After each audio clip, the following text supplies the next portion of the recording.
All right, how are we doing out there? First things first, my name is Kenneth Bird. My company is Crystal Edge Technology Screens. Our second company is the BlackSeriesEdition.com. So what you're seeing here, this is a table coated with or rolled over with our advanced ambient light rejection, 48 enrollment numbers, 3D mapping, Black Series screen paint. Now this can be rolled on or sprayed on. It's going to come in 50 ounces.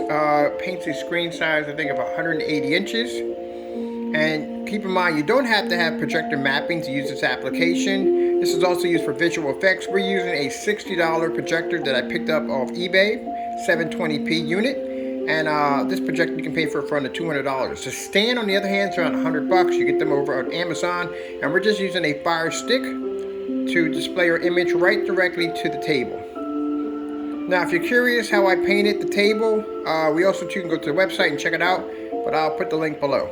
And it shows you how amazing the image picks up. This is using our advanced ambient light rejection black technology gain, or formula, that allows our screens to be to pull up in fully lit environments without washing out or fading out.